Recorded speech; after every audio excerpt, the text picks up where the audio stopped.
Welcome to the new hit series, Stealing and Simplifying with Stitch.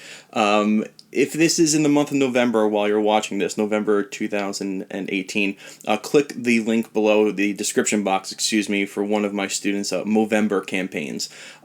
Besides that, let's get started right away with what we're doing.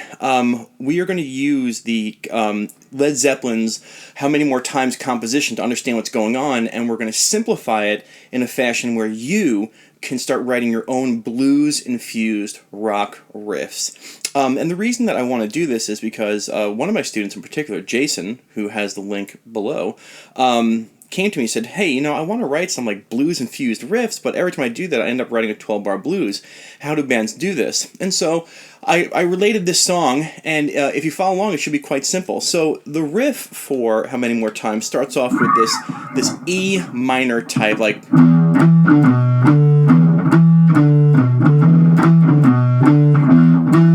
Play it here or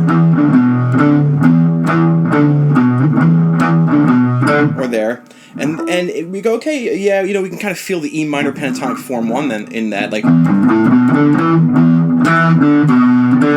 can feel that 2-0-2, the E minor pentatonic. You can also feel it in the form 3 here if you know your pentatonic boxes. And so we say, okay, yeah, it feels like an E minor pentatonic type song.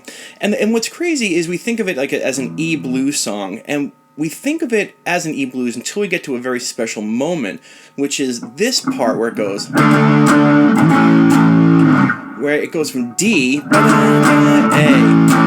And we pause for a second and we say, well, where'd that D and A come? If this was an E blues, like a true type of E blues, we want to see E's, A's, and B's, because E, A, and B is the 1, 4, and 5 of E, and it's what every like E blues has, right? 1s, 4s, and 5s.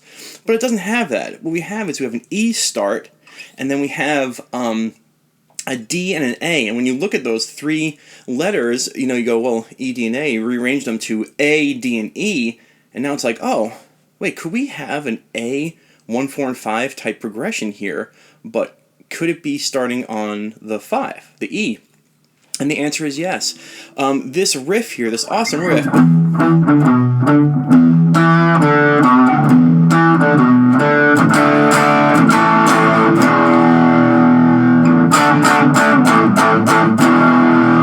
is when we're taking a 1, 4, and 5 and starting it on the 5.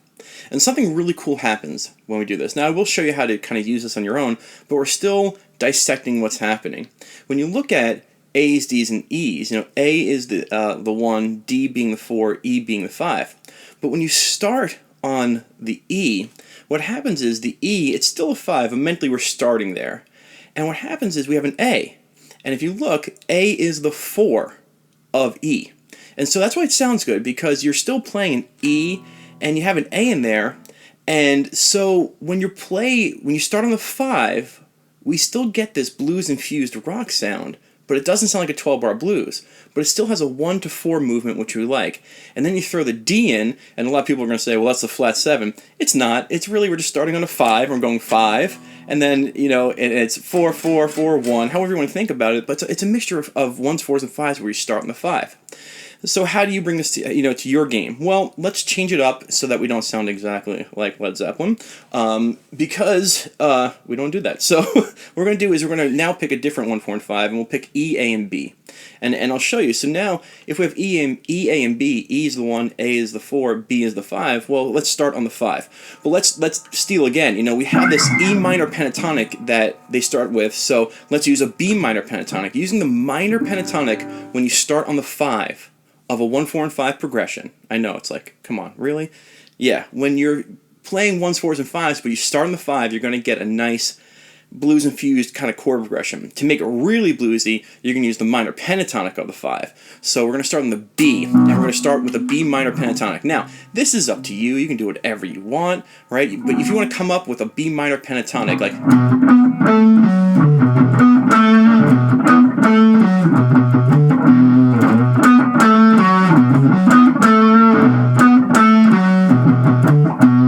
whatever you want to do, it's your realm. B minor form 1. Sorry, I should have showed you that.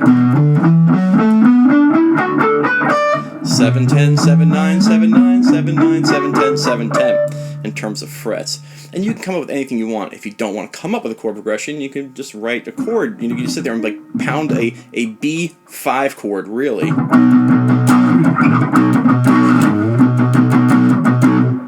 Or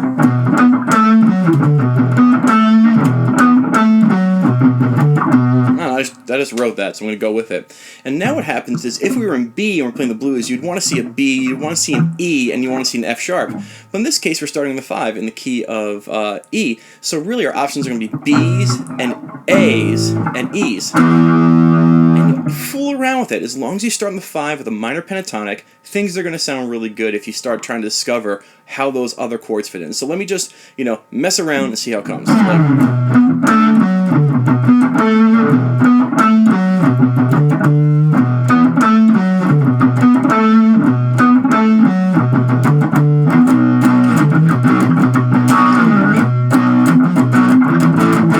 There's the A, right?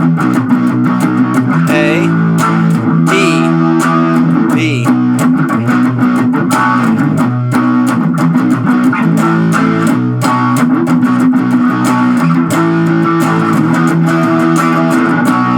So now you can hear that classic rock sound. This is actually like what classic rock is all about. Taking the 1, 4, and 5 and starting on the 5. If you think about classic rock songs, another one that does this is Sweet Home Alabama. D, C to G, right? It's 5, 5, 4, 4, 1, 1.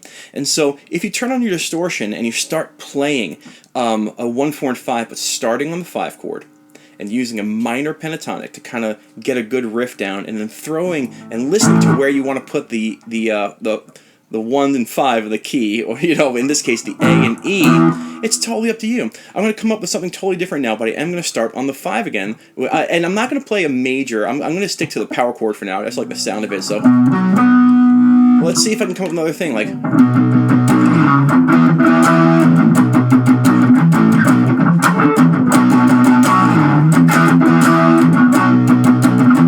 It always works.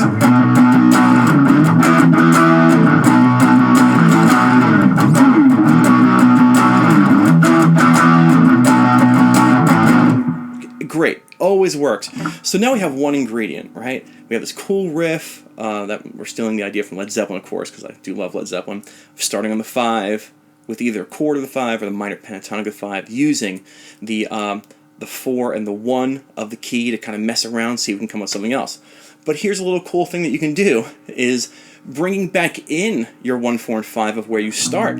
When you start on the 5, now this is where it gets not hairy, but I just want to make sure I explain it well. When you're starting the 5, you have 5, 4, and 1. So I'm going to back up, but I'll do this. So here, like 5, 5, 4, 5, 5, 5, 5, 4, 1. Like playing the E down there. Great, it works. But what happens if you're starting the B and it's a true blues, you're going to get B, E, and F sharp. That F sharp is going to go with what you're doing, because if you look at the original idea, we have we have E, A, and B. We have a B and E here. When you look at a B blues, it's B, E, and F sharp. So that F sharp will work.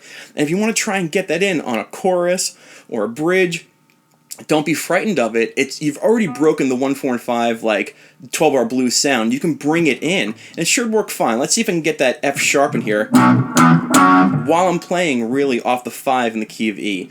I hope this is all making sense. Here we go.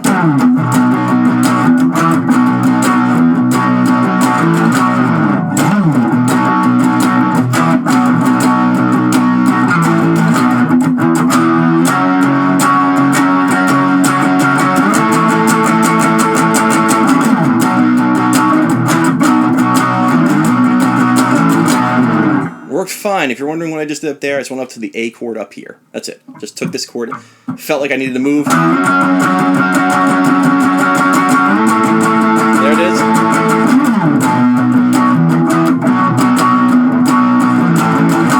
Simple enough, all right? So what we stole here is we stole the idea of starting on the 5 to make a classic rock song.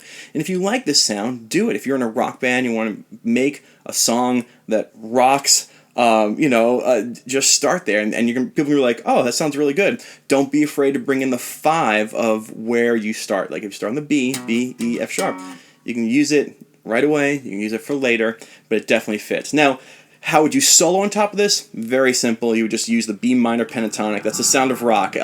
Just remember this. You know, the sound of rock when you're starting on a 5 chord is the minor pentatonic of the 5 chord. So one thing you can do is you can fill in your spaces that you want to with the minor pentatonic.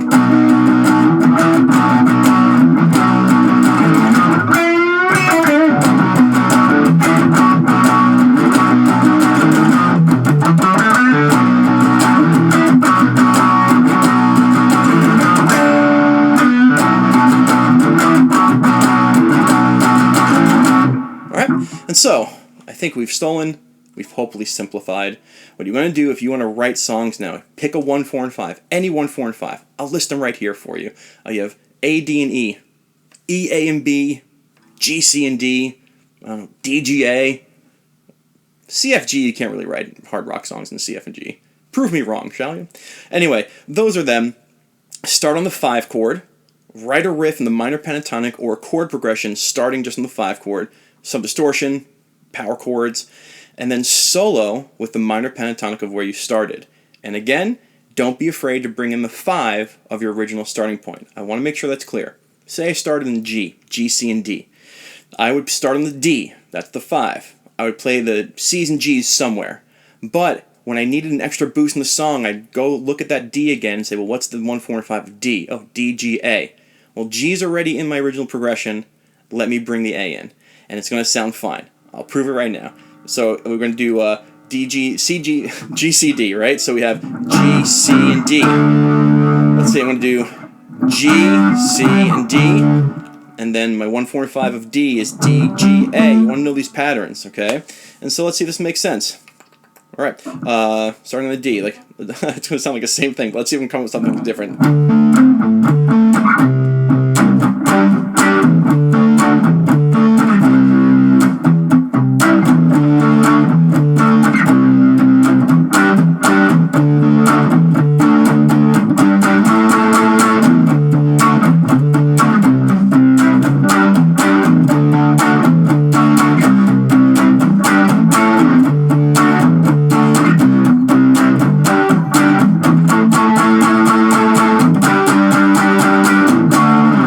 Actually sounded kind of like a 1990s rock song right there, which I actually kind of dug. Anyway, alright, so you know what to do. Go enjoy this. Start writing some awesome rock or blues-infused rock riffs, and that's how you get the sound starting the 5. Any questions, let me know. I will answer them this coming Thursday, 7:30 p.m. in the live feed, and that's pretty much it. Alright, see you soon. Write some riffs. Have fun. Send them my way. Record them. Send them my way. Let me hear them. Right? I'll critique them, and we'll write songs together. Alright, guys. Have a good one. Bye-bye. Hey, guys. Stitch here again. You know, really quickly, I gotta explain something to you, which is I teach a lot, and I mean I teach a lot, about 50 to 60 lessons a week, depending on how many cancellations I have. And as you know, kind of really filled with it, and I love doing it. It's my life. I absolutely love teaching. But there's one thing I absolutely hate doing, which is I hate, promoting myself. I have a lot of people who are like, oh, you got to do this, you got to get on Facebook, you got to get on Instagram, you got to do this, but I just dedicate my time to thinking about the best quality lessons for YouTube and also my personal students. So all I'm going to ask you to do is, if you enjoy the Stitch method, just share it with someone, whether it's on Facebook or Instagram or an email to a friend or someone. Just share it, because I don't have the time nor the power to do it. My whole entire dedication is to making lessons for people. So if one of these lessons that you find makes you smile, share it with someone and send them my way. That's the best compliment I could ever get from you. So thank you again for watching, and I hope this didn't sound too sappy, but share this stuff because it's out there to be shared. Rock and roll. Bye-bye. Oh, share and subscribe.